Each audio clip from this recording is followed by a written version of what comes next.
Kuri wa mbere tariki ya mbere z'ukwezi kwa cyenda 2025 nibwo Minisiteri y'Uburezi cyangwa se Mineduc hamwe n'ibigo biyishamikiyeho batangaje amanota y'abanyeshuri bakoze ibizamini bisoza amashuri yisumbuye. Ni mu gihe kandi tariki ya 19 z'ukwezi kwa munani 2025 Minisiteri y'Uburezi Mineduc nabwo yatangaje amanota y'abanyeshuri bakoze ibizamini bya leta bisoza amashuri abanza n'ibisoza icyiciro rusange mu mwaka w'amashuri wa 2024 na 2025.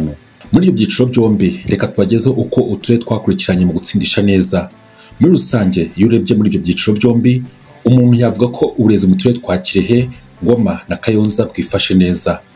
Ni mu gihe ariko uturere twa Kamonyi, Nyabihu, Musanze na Nyarugenge dukeneye kwiminjiramo ifu. Duhereye ku cyiciro cy'abanyeshuri bakoze ibizamini bisoza amashuri yisumbuye, dore uko uturere dukurikirana mu gutsindisha neza. Ku mwanya wa mbere haza akarere ka Kayonza kakaba karatsindishije ku rugero rwa 96.9%. Ku mwanya wa kabiri haza akarere ka Kirehe kakaba karatsindishije ku rugero rwa 95.6%. Ku mwanya wa gatatu haza akarere ka Rulindo katsindishije ku rugero rwa 94.9%. Ku mwanya wa kane tuhasanga akarere ka Ngoma katsindishije ku rugero rwa 93.8%. Ku mwanya wa gatanu hari akarere ka Nyamasheke katsindishije ku rugero rwa 93.6%. Ku mwanya wa gatandatu hari akarere ka Nyanza katsindishije ku rugero rwa 93.5%. Ku mwanya wa karindwi tuhasanga akarere ka Ruhango katsindishije ku rugero rwa 93.1%. Ku mwanya wa munani tuhasanga akarere ka Kicukiro katsindishije ku rugero rwa 92.9%. Ku mwanya wa cyenda hari akarere ka Gicumbi katsindishije ku rugero rwa 92.9%. Akarere ka Ngororero kaza ku mwanya wa 10 kakaba karatsindishije ku rugero rwa 92.3%. Rwamagana iza ku mwanya wa 11 yatsindishije ku rugero rwa 92.3%. Ku mwanya wa 12 tuhasanga akarere ka Gakenke katsindishije ku rugero rwa 91.9%. Ku mwanya wa 13 hari akarere ka Bugesera katsindishije ku rugero rwa 91.8%. Ku mwanya wa 14 hari akarere ka Huye katsindishije ku rugero rwa 91.6%. Ku mwanya wa 15 hari akarere ka Burera katsindishije ku rugero rwa 91.3%. Ku mwanya wa 16 hari akarere ka Nyamagabe katsindishije ku rugero rwa 91.3%. Ku mwanya wa 17 tuhasanga akarere ka Rusizi katsindishije ku rugero rwa 91.2%. Ku mwanya wa 18 tuhasanga akarere ka Muhanga katsindishije ku rugero rwa 91.1%. Ni mu gihe ku mwanya wa 19 tuhasanga akarere ka Gasabo katsindishije ku rugero rwa 91%. Ku mwanya wa 20 tuhasanga akarere ka Nyaruguru katsindishije ku rugero rwa 90.4%. Ku mwanya wa 20 tuhasanga akarere ka Nyaruguru katsindishije ku rugero rwa 90.4%. Ku mwanya wa 21 tuhasanga akarere ka Nyagatare katsindishije ku rugero rwa 90.4%. Ku mwanya wa 22 hari akarere ka Rubavu katsindishije ku rugero rwa 90.3%. Ku mwanya wa 23 hari akarere ka Musanze katsindishije ku rugero rwa 89.7%. 24 tuhasanga akarere ka Gisagara katsindishije ku rugero rwa 89.3%. Ku mwanya wa 25 hari akarere ka Nyabihu katsindishije ku rugero rwa 88.7%. 26 tuhasanga akarere ka Karongi katsindishije ku rugero rwa 88.6%. Ku mwanya wa 27 tuhasanga akarere ka Rutsiro nako katsindishije ku rugero rwa 88.6%. Ku mwanya wa 28 hari akarere ka Gatsibo nako katsindishije ku rugero rwa 88.6%.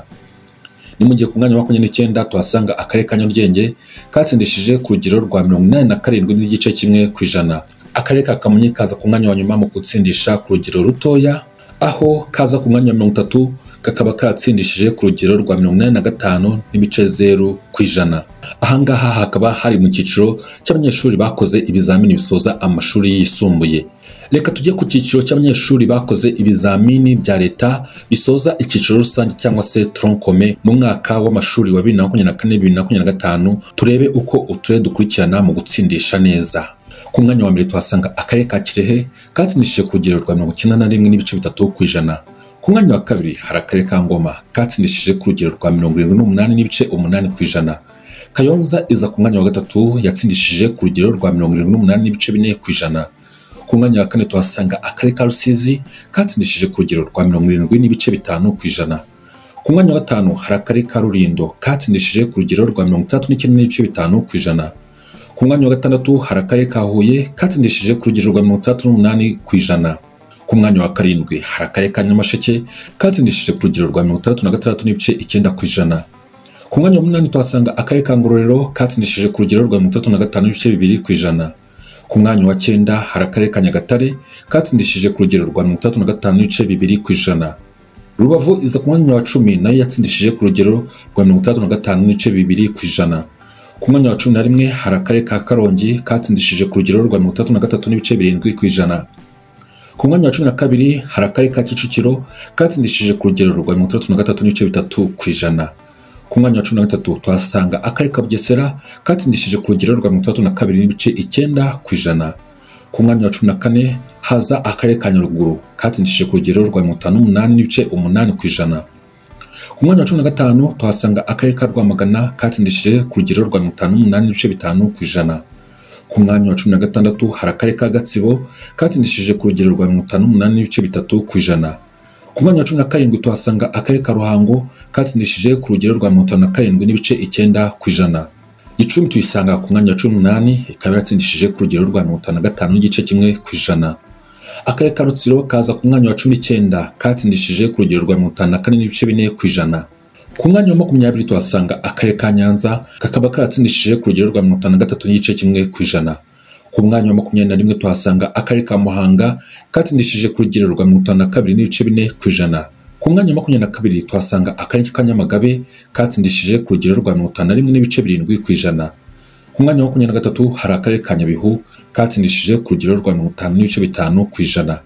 Gisagara iza ku mwanya wa 24 yatsindishije ku rugero rwa 55.3%. Ku mwanya wa 25 hari akarere ka Burera katsindishije ku rugero rwa 49.1%. Mu 26 tuhasanga akarere ka Gasabo katsindishije ku rugero rwa 47.1%. Nyarugenge iri ku mwanya wa 27 ikaba yatsindishije ku rugero rwa 46.1%. Ku mwanya wa 28 tuhasanga akarere ka Gakenke katsindishije ku rugero rwa 46%. Ku mwanya wa 29 hari akarere ka Kamonyi katsinze ku rugero rwa 45%. Ku mwanya wa nyuma tuhasanga akarere ka Musanze katsindishije ku rugero rwa 44.6%. Ahangaha ni mu cyiciro cy'abanyeshuri bakoze ibizamini bya leta bisoza icyiciro rusange tronkome.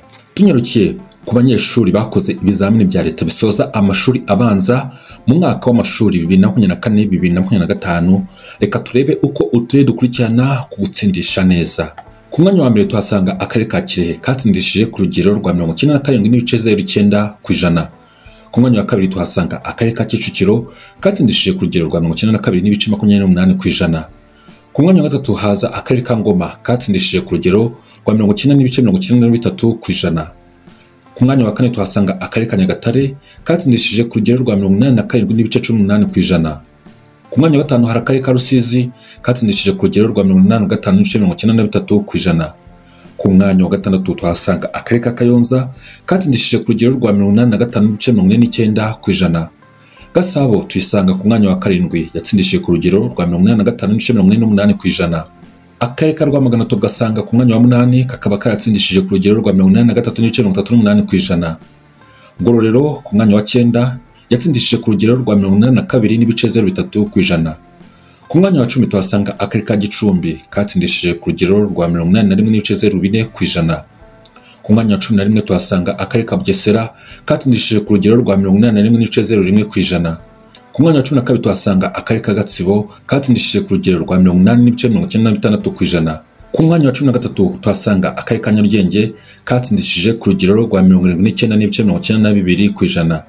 Ku mwanya wa 14 hari akarere ka Rubavu kakaba katsindishije ku rugero rwa 79.91%. Ku mwanya wa 15 hari akarere ka Huye katsindishije ku rugero rwa 78.27%. 16 akarere ka Rulindo katsindishije ku rugero rwa 77.18%. Ku mwanya wa 17 tuhasanga akarere ka Gakenke katsindishije ku rugero rwa 76.49%. Ku mwanya wa 18 tuhasanga akarere ka Nyamasheke katsindishije ku rugero rwa 73.93%.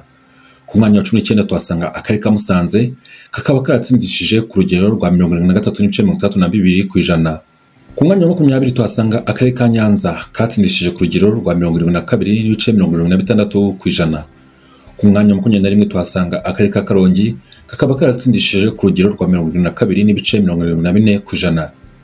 Muhanga iza ku mwanya wa 22 ikaba yaratsindishije ku rugero rwa 72.46 ku ijana. Gisagara iza ku mwanya wa 23 ikaba yaratsindishije ku rugero rwa 71.33 ku ijana. Burera iza ku mwanya wa 24 ikaba yaratsindishije ku rugero rwa 70.49 ku ijana. Ku mwanya wa 25 tuhasanga akarere ka Rutsiro katsindishije ku rugero rwa 70.32 ku ijana. 26 tuhasanga akarere ka Nyamagabe katsindishije ku rugero rwa 39.33 ku ijana. Ku mwanya wa 27 tuhasanga akarere ka Kamonyi katsindishije ku rugero rwa 39.46 ku ijana.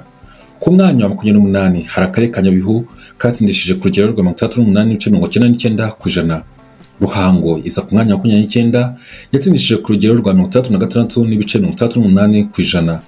Ni mu gihe ku mwanya wa nyuma tuhasanga akarere ka Nyaruguru katsindishije ku rugero rwa 34.57 ku ijana.